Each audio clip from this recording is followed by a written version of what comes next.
Bonjour à toutes et à tous et bienvenue dans cette édition d'information de la mi-journée sur TV Vendée en ce lundi 14 octobre. La deuxième vague de vaccination contre l'influenza aviaire a commencé il y a maintenant 2 semaines dans les élevages de volailles du département. La Vendée avait été durement touchée par les précédents épisodes épidémiques de 2021 et 2022. Cette campagne de vaccination 2024 se déroule sans encombre sur le plan sanitaire, mais la filière du canard connaît une situation de surproduction inédite, aux répercussions inédites importantes. Reportage de Louise Viadger. Les canetons sont bien présents dans l'élevage de Pierre-Jean à Chavagne-en-Paillé. Pourtant, la filière du canard à rôtir est en crise avec l'épidémie de grippe aviaire. Les éleveurs font face à une situation de surproduction inédite à cause du vide sanitaire. Quand je me suis installé, on était basé sur des prévisionnels pour qu'en fait, on tourne un minimum et puis qu'on puisse en fait, rentabiliser notre bâtiment. Parce que moi, j'ai quand même un gros investissement là, sur le dos.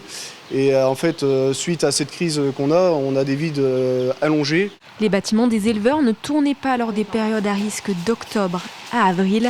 La production a alors dégringolé, ce qui les a fait disparaître des étals. Mais aujourd'hui, la surproduction, c'est 6000 tonnes de stock de filets qui s'est accumulé, du jamais vu. Alors forcément, Pierre-Jean est inquiet pour l'avenir. Il n'y a pas trop de visibilité tout pendant que l'inflation elle est là. Tel qu'il soit, l'aliment coûte plus cher, le gaz a coûté plus cher. Et donc c'est pour ça qu'aujourd'hui, en fait, on a un canard qui coûte plus cher que certains autres pays au sein de l'Union européenne. Après une telle période d'absence, le secteur a perdu des clients, notamment dans la restauration qui représente 20% de leurs ventes. Le défi est donc énorme pour reconquérir les marchés. C'est une démarche au niveau interprofessionnel avec, entre autres, la grande distribution pour faire une mise en avant de notre produit. La filière canard à rôtir est une viande rouge et elle fait partie du patrimoine gastronomique français et on est dans ces discussions pour sauver cette filière. Outre la production, l'accouvage et l'abattage subissent également les conséquences de cette crise, d'autant que la filière est très présente en Vendée. On représente 44-45% de la production au niveau des Pays de la Loire. La Vendée représente 27% de la production nationale du canard à rôtir. Donc on est vraiment très impacté parce que c'est l'historique de notre production. Le comité interprofessionnel du canard à rôtir espère un rendez-vous avec la ministre de l'Agriculture dans les prochains jours. Vous avez peut-être au fond de l'un de vos tiroirs un vieux téléphone dont vous ne vous servez plus. Alors il est temps d'aller le recycler. C'est ce que propose de faire l'association des maires et présidents de communautés de Vendée. Depuis mai dernier, les mairies qui le souhaitent peuvent donc mettre un bac de récupération à disposition dans leurs locaux.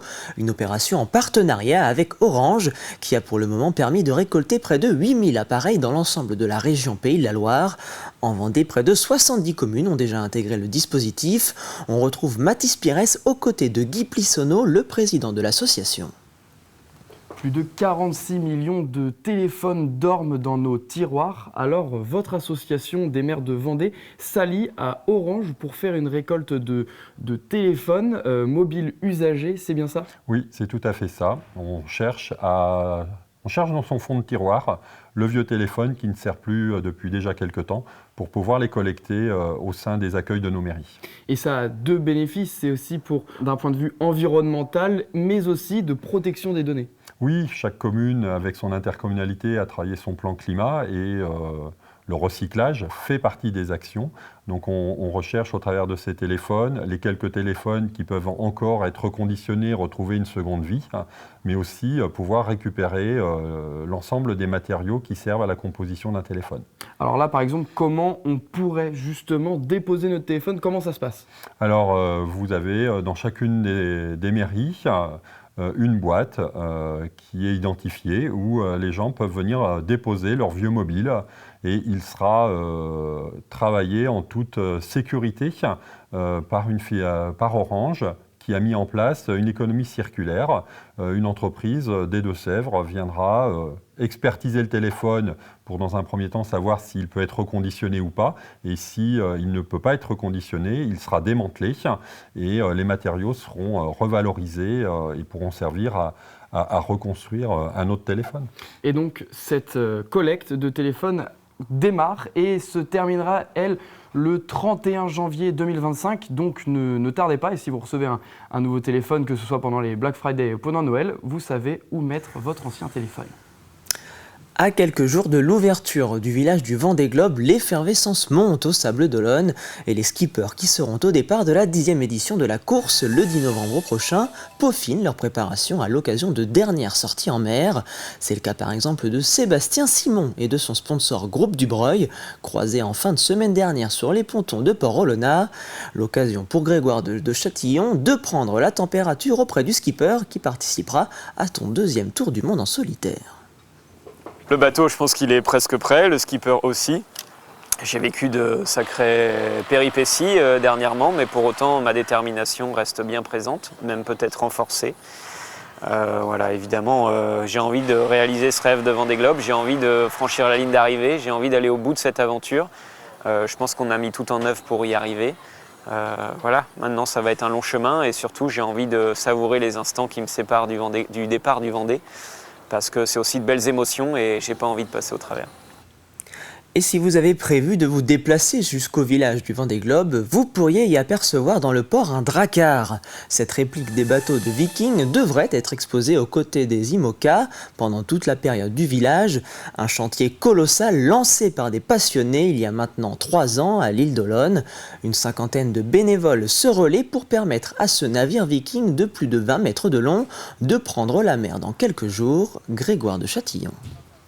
Je suis venu visiter en tant que touriste le drakkar et j'ai été séduit par cette conception et surtout cette générosité qu'il y avait de tous les bénévoles qui sont là parce que ça reste quand même une jolie expérience humaine. Je suis assez admiratif d'eux et fier d'eux parce que c'est des gens qui sont extrêmement volontaires, compétents et fidèles au projet et qui en plus travaillent bien.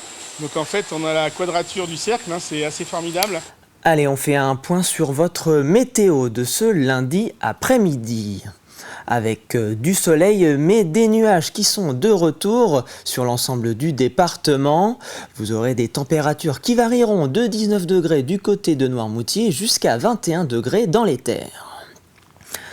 Allez, on se quitte avec ces images de la 10e édition de la Joséphine qui avait lieu ce week-end à La Roche-sur-Yon. Vous étiez près de 13 000 à prendre le départ de cette marche.